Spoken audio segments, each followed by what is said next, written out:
You're listening to The Means of Production, the origin story of WRIR and community-powered radio in Richmond. I'm Whitney Whiting. WRIR is sort of the ultimate do-it-yourself project, right?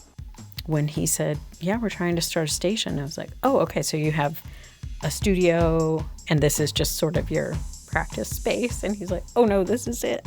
It wasn't that we were programming things for the community.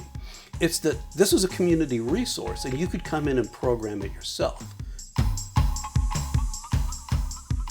These days, when I drive into Richmond, I try to have my radio tuned to WRIR well before I reach the city limits, even when all I can hear is static.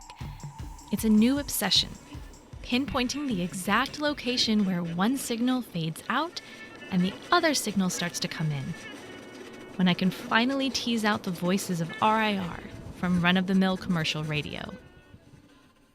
Coming from anywhere southeast of Richmond, it means listening to a little bit of twang on the way.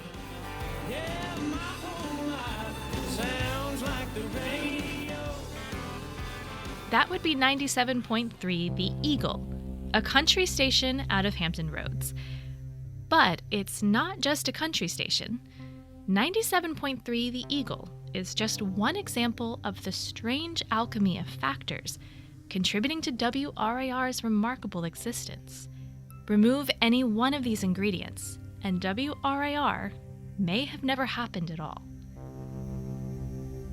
But to understand why WRIR owes part of its existence to a country station, we need to back up a bit, back to the year 2000, when the FCC created a groundbreaking new type of FM radio license called low power, or LPFM.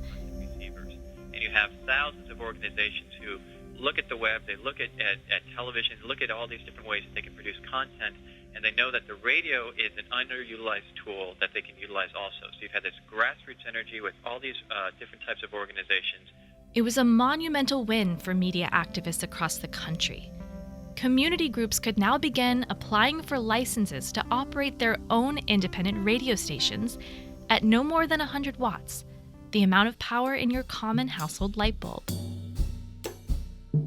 But instead of the thousands of micro radio stations anticipated by this new rulemaking, by 2005, only a quarter of those would make it to the airwaves. And it wasn't because community groups lacked the knowledge or motivation to set up these stations. It was because of the National Association of Broadcasters. Well, Dennis Wharton, what's wrong with giving the American people more choice in radio, especially given the enormous concentration of the commercial radio ownership in the country? There's nothing wrong with giving Americans more choice. What's wrong is the notion that you give them more choice by creating more interference on the airwaves where they can't hear what's being spoken. That's Dennis Wharton of the National Association of Broadcasters, or NAB, speaking with Democracy Now!'s Juan Gonzalez in May of 2000. We're all for the First Amendment, but if you give everyone a broadcast license in the country, no one will hear what's being broadcast. The NAB argued that these new LPFM stations would clog the airwaves to such a degree that radio dials would be full of unintelligible noise, with every new LPFM signal interfering with their neighboring full-power stations. The NAB lobbied Congress to impose stringent buffer zones around any new LPFM station, effectively fencing off community access to the FM real estate. As Dustin Richardson explained in Episode 3, most cities had too many radio stations to even allow that much dead space between a central frequency. By default, it would eliminate the threat of community radio against these members of the National Association of Broadcasters. The NAB's interference issue was a total red herring, but it worked. Congress passed the Radio Broadcasting Preservation Act in December of 2000, and just like that, hundreds of would-be community radio stations were out of luck. So what about WRIR? How were Richmond's radio activists able to find an available frequency when so many community groups around the country were squeezed out? That's where the Eagle comes in. I don't know if you've ever turned on the radio dial when WRIR has gone off the air, like accidentally, but what immediately happens is you're listening to a country station out of Norfolk. So there's a country station out of Norfolk called 97.3 The Eagle. That sounds like the radio on New Country 97.3 The Eagle. Coming up next. 97.3 The Eagle was one of the first FM stations to ever broadcast in Virginia. Because they're so old, they've been allowed to operate at enormous amounts of power, higher than most full power stations today. Their footprint is huge, and its outer edges just skirt the Richmond metro area. Also, they're a coastal radio station, and that means that half of their, what would have been a listening area, is just all water. They're allowed to double their frequency so they get that much further inland. All these things means that 97.3 The Eagle is a very, very powerful frequency. That's why there was a free space on our frequency, because nobody wanted to set up a radio station competing with that monstrosity coming out of Norfolk. Except us. We were foolish enough to do it. And so we were the largest city in America with enough room on the radio dial to set up a low-power FM radio station. And gosh darn it, that's exactly what we did. WRIR DJ Bill Lupaletti. We were in this radio wasteland, you know. The programming was horrible. And James had just pulled out an article for me from his files of someone in Style magazine, was it? Who was complaining, this was 6 months before we were on the air, a whole article about how terrible Richmond radio was. And really, everybody that was a volunteer there felt exactly the same way. And we were like, we can actually do something about this. Isn't that great? But according to Bill, it wasn't just the terrible state of radio that brought people to the Radio Free Richmond project. It was much bigger than that. I've often been asked in the 20 years, how did this happen? Who made this happen? And I always said, if you want to give one person credit, the most credit, I would give it to George W. Bush. Okay? Because by the time we're doing this project, it's the second Gulf War, not the first one. That was Talk of the Nation. That was 1991. It was the second Gulf War. America was really up at that time, in my opinion. My fellow citizens, at this hour, American and coalition forces are in the early stages of military operations to disarm Iraq, to free its people, and to defend the world from grave danger. We will defend our freedom. We will bring freedom to others, and we will prevail. You have to be messed up to want to invade a country that everybody knows had nothing to do, right, with the attack on the World Trade Center. Everybody knew that.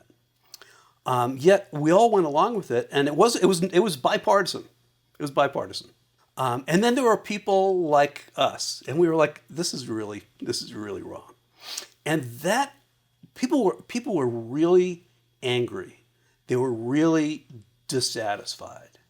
They were really disillusioned. And this project came along, and people poured their energy into it because they could see that this is the kind of thing that could make a difference. After waiting nearly 3 years for the FCC to review their application, Chris Maxwell and his small band of Radio Free Richmond cohorts were finally granted approval to begin their station build-out. They'd been just one amongst a half a dozen others who were all vying for the same frequency in Richmond. And in all that time waiting for FCC approval, they lost momentum in the community. For a while there, we had not yet received the construction permit because we had applied to the FCC and there was some controversy, so the FCC put everything on hold. Now, 3 years later, with construction permit in hand, they had a hard deadline to get the station up and running, or there would be no station at all. For Reed Allen Shinsius. The clock was ticking. Well, yeah, there's that. The clock was ticking, and we had 18 months. Very limited. We had 18 months. And several of those 18 months already had gone by. And there was still just a few hands full of people who were involved in the effort, connected it, and believed in it. We had at best maybe 3 or 4 dozen people who were in any way, shape, or form, and half of those were minimally involved in the radio effort. And they now had 1 year, or they'd lose the license. And so we tapped Jim Bland. He threw us $5,000 because we're spending our own money at that point to make things happen. Jim Bland, owner of local Plan 9 Records in Carytown, was a natural-born supporter of independent radio. Another person they tapped, Linda Vorland, a VCU arts professor who caught Alan's eye with her jaw-dropping multimedia art installations in downtown Richmond. Together, they put out an urgent call to action. It was finally time to build Radio Free Richmond. I remember we had a meeting, like a town hall meeting at I think it was at a church, actually. We had lined up a space at the Quaker Meeting House, and like 180 people were interested. So we went from like 7 to 180. That was the first, like, what are we going to do? You know, how are we going to do it? And it was like, it was very democratic from the get-go, you know, very grassroots from the get-go. We pumped out a far and wide public announcement. It was time for everybody who had any interest whatsoever at all to turn out and jump on board and get stuff done. Accounts vary on just how many people were at that first founders meeting at the Quaker Friends House, but the energy was enormous, and it couldn't come at a more crucial time. 90 people showed up at Quaker Meeting House for this Founders Steering Committee launch. If I remember correctly, it was 8 or 9 work groups were identified, areas that needed somebody to work on. The people who showed up at that meeting were self-empowered to take on the tasks that needed doing, and needed doing fast. Like station build-out, fully function. Liz Skrobaszewski with the underwriting and fundraising, fully function. The music development, fully function. The news and public affairs, fully function. Station management was another one. People gravitated and went to different places in the room. This is group number 5, and this is, The word spread, and the people showed up, each bringing their own unique motivations, their own how and why, to the project. We've heard from these voices already in this series, but they deserve their own proper introduction as to why they came to WRIR and what they brought with them. First up, Liz Humes, or Liz Skrobaszewski, as she was known back then. I've always loved sound. First of all, I wanted to do, I don't know if you know who Laurie Anderson is. Oh, Mom and Dad, Mom and Dad. Laurie Anderson was this avant-garde kind of musician, but she did a lot of things in the 80s with mixing audio, mixing sound, and I really wanted to make something, take her ideas and expand upon it, right? And this was in the 80s, and editing was very different at the time. So there was always this thing for me with sound and different kinds of sound and making things. But then I had an epiphany one day when I was 20 years old, and I drove home and I said to my mom, I'm going to change the world through radio. And then she just blew it off. But it was like this whole like earth-shaking thing. And for me, so much so that I drove all the way home and told her, Eureka, I've got it. When Liz eventually moved to Richmond to go to VCU, she took with her a love of news and talk radio. She started working at Style Weekly, and then moved to the independent publication Punchline magazine. We all read Punchline religiously. The whole restaurant community did, and all the scene kids read it, and all the bands, wanted to be featured in it. And it was like a mini Style kind of arts and culture, but she was like the main editor, leader, writer for that. And at the same time, Chris Maxwell, so in Punchline, we were running for free ads for Radio Free Richmond. We used the Radio Free Richmond ads to fill space, unsold ad space at Punchline. And more and more and more, my mind just started thinking about their project and what they were doing. And then Punchline closed, and it was kind of serendipitous, I think that's the right word, where Punchline closed, and then WRIR was in the foundational stages, and I had gone to these meetings at the Quaker Meeting House, and there I had a skill set, because I was publisher of Punchline, I had a skill set of understanding media sales that I could bring to the experience of starting the station. And then it was also something that was hardwired in me, this idea of radio and listening to smart people and not being alone. You know what I mean? Radio is always company. So at that first Quaker meeting, it was the presentation of the problem. So we have received this construction permit for this radio station. We need to build it. Let's figure out how to do it. You know, the identity, figure out everything from top to bottom. I mean, we just had an entire series of blank canvases and how and what do you do with this and how it moves forward. I don't remember Chris pushing any kind of an agenda or an idea of what this thing was. I don't know if people at that time all had the same idea of what it could be or understanding of what it could be. Next up, Bill Lupoletti, along with former WRIR board president James Hickman. A group of friends and I had these events where we would just get together and listen to music, and different people would get invited. At one of these get-togethers, someone showed up from Free Radio Oregon Hill, one of Richmond's on-again, off-again pirate radio stations of the late 90s. And he came and he told everybody about Free Radio Oregon Hill, and he was kind of encouraging this group of guys, and it was all guys, to get involved with that. And I remember saying, well, I don't really feel like breaking the law just to do a radio show. And he said, well, there's some people that are working on a project to start a low-power radio station in Richmond. If you would like to have an impact, please give them a call at 649-WRFR or email WRFR@AOL.com.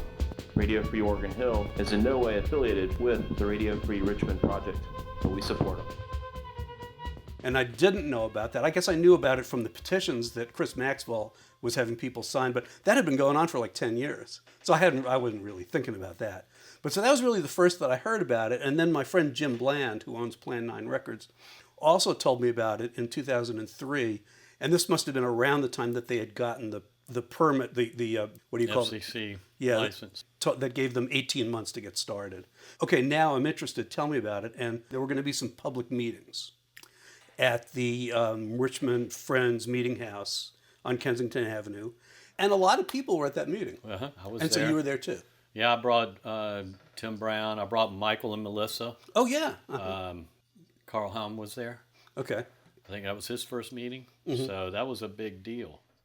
A lot of the folks at that first meeting knew each other from previous independent radio projects like Color Radio, a radio station that was allowed to broadcast, free of FCC oversight, on a spare cable TV channel in the 1980s. And they assigned us the audio portion of one of the 36 cable TV channels because they didn't have any programming on cable TV in 1982 when it started in Richmond. You would look at the color bars, like you see on after when TV used to go off the air. I called it color bar radio. Yeah, we called it color radio. It had cyan, magenta, green, and then you would listen to our station. I was on that. Eric Walters, who hosts Wide Ear Folk on WRIR now. Eric did a show there. Charles Williams, who's on the air right now, DJ Graybeard. That's where I met Charles. Fontaine was on that station. Prior to helping launch WRIR, Bill had also volunteered on WCVE's Community Advisory Board. And in some ways, his time there mirrored Chris Maxwell's pivotal experience of trying to get WCVE to air better programming. One of the things that I learned was they had no interest at all in local programming. And this is very different now. This is not true for the people who are currently running VPM. Music programming, I think it still is that way. But in terms of news, they're extremely interested, obviously, in that and devote a lot of resources to that. But back then, and this would be the late 80s, early 90s, and I said, there are all kinds of people in the community who would do interesting things as volunteers. I specifically talked about a guy named Jorge Negron, who started the band Biorhythmo. And he was really a great educator of music. In fact, most of the people in that band learned most of what they know about salsa from Jorge. And I said, this is an example of the kind of thing you could do in your community that would be educational and interesting and really, and really meaningful, getting people in the community involved. They had no interest in that, none at all. And I just, I served on that for like 3 years, and I filed that away as a memory and an experience. And when this project came along, I was like, there's a lot of people in the community that I could see offering a lot back to the community as music programmers. And music is my main thing. And I thought I would like to be able to do that myself, but then I would like to be able to get all of these other people involved. And that's what started to happen in 2004. A couple of those people that James mentioned are still doing shows. So the call went out, and it found people, some with the necessary radio and technical experience, and some just looking to do something with their energy, to see change in Richmond. But that's only a start. Then, how do you get these people to do something that's actually useful? How do you get them to work together, pull in the same direction? That's actually really complicated and takes a specific set of skills.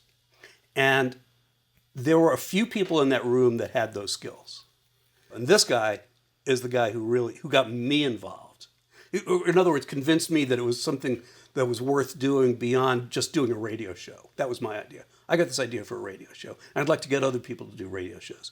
James was the one who said, no, we need you to help make this thing actually happen. I came in I was living in D.C. Up until that year, 2003, I guess. I lived right on Capitol Hill, so I would go in the evenings after dinner and just go listen to whatever they were talking about in what I like to call the C-SPAN room, the House of Representatives, and I followed the bill, what they were talking about. And so I knew about it, and I thought, well, this would be great if I lived in Richmond, but I didn't realize how soon I was going to be back in Richmond. So when I got back and I saw that, that brochure saying, we're looking to kick this off and we're having a meeting, I thought, wow, I want to be involved. James Hickman is a voice listeners rarely heard on WRIR because, unlike most volunteers, James was never on the mic. I wanted to develop that leadership skill that is a facilitating leader. This is something that I pride myself in, being that type of leader, and that's what I did. And it worked perfectly for me there. I didn't want to stand out. I never was the guy that people think of as WRIR. I didn't want to be that guy. There's 150 people volunteering. They are WRIR. I'm one of them. People ask me that. What did you do? Did I hear you on the air? No, you didn't hear me on the air. There's so much that needs to be done. The contract with the city, the contract with the building owner, all that, When I went to that meeting, what I really noticed was they had a good idea. They had good ideas they had a program. They put out a 11 by 14 sheet saying, here's what our schedule is going to be. Mm-hmm. And one of the questions I asked that got a chuckle was, okay, you've got a schedule, you've got DJs, you've got content. Do you have an antenna? That was my question. Do you have an antenna? And that's what they did. They laughed. And I'm like, well, and so that is my area, is just kind of getting people organized and trying to work as a team to get stuff to happen. But with the clock ticking and the months flying by, getting on the air and satisfying all the requirements from the FCC became a monumental task. There were a million moving parts, not just a schedule full of volunteers for both music and talk programs, but crucial permits from the city, fundraising, underwriting, installing critical infrastructure like satellites, and, most importantly, a properly placed antenna.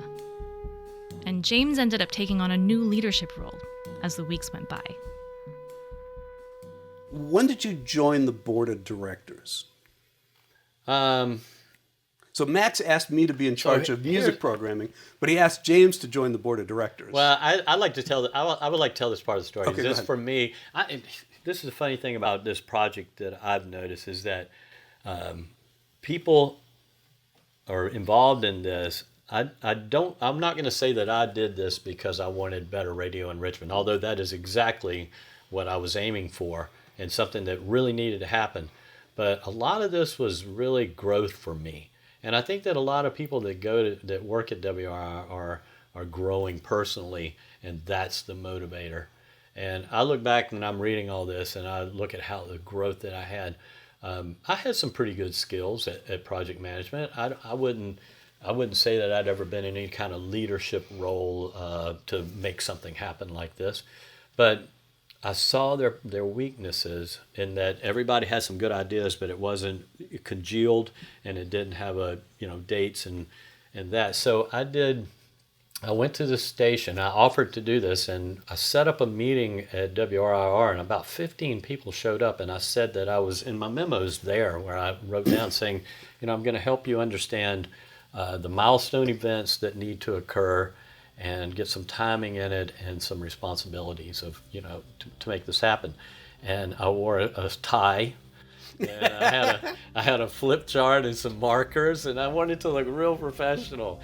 And so I show up there, and there's the fish aquarium in the front room and the big green plant and a couple of sofas, and I'm in somebody's living room, big living room. Turkish rugs, and people are sprawled out Alan on and his the wife were floor. selling these Turkish rugs at the time. And people are sprawled all out on the floor, and it's Marty Jewell, and it's Jim Bland, and it's Liz, and it's Max and Scott Berger, and on and on and on. I mean, it's the who's who, and I maybe at some point aspired to have these people I want to know what I have to say about something, but I never really thought it would be like that. And I guess I was pretty nervous, really. But I did what's called a backwards chain of events, and I said, okay, I want everybody to envision what this very simple radio station looks like, the simplest you can think of. Scott, Max, what's the cheapest, easiest piece of equipment we could set up to make this thing work? Okay, so the room's going to look like this, y'all. It's going to have a table, and this equipment's going to be on it. We got an antenna. Liz, how do we raise how long does it take to install that? Okay, well, then we'll need that many months from January. Liz, how long does it take to raise that kind of money? Okay, so we'll need that many months back from there. And you go all the way back in time so that you see what needs to happen week after week to get you to that point. Backwards chain of events. I didn't make it up, of course. And I think that's when, not long after that, Max asked me to go on the board. And I would come to them, and even right after that, I would come to the next meeting and say, we said this, it's week 2, these 4 things, where are we? The most crucial date on this calendar of events, and I want you to keep this date in mind, was New Year's Day, January 1st, 2005. That date marked the end of the 18-month permit from the FCC. And if this medley of media activists couldn't get all the moving pieces in place by New Year's Eve, it would be the end of Radio Free Richmond. More to come in the next episode of The Means of Production. Special thanks to Dustin Richardson, Christopher Maxwell, Fareed Alan-Shinsius, Linda Vorland, Liz Humes, Bill Lupoletti, and James Hickman. This episode featured archival audio from C-SPAN at cspan.org and from Democracy Now! Show archives at democracynow.org. Music in this episode was from the Free Music Archive, including tracks by Taylor Hobynum, Tomas Fujiwara Duo, Lobo Loco, Barnacled, and Nozu. Other music included Laurie Anderson's Oh Superman, BioRhythmo's Asia Minor, and Sounds Like the Radio by Zach Top. Find all episodes of The Means of Production at soundcloud.com/anotherrichmond. Until next time, I'm Whitney Whiting, reminding you that another Richmond is possible.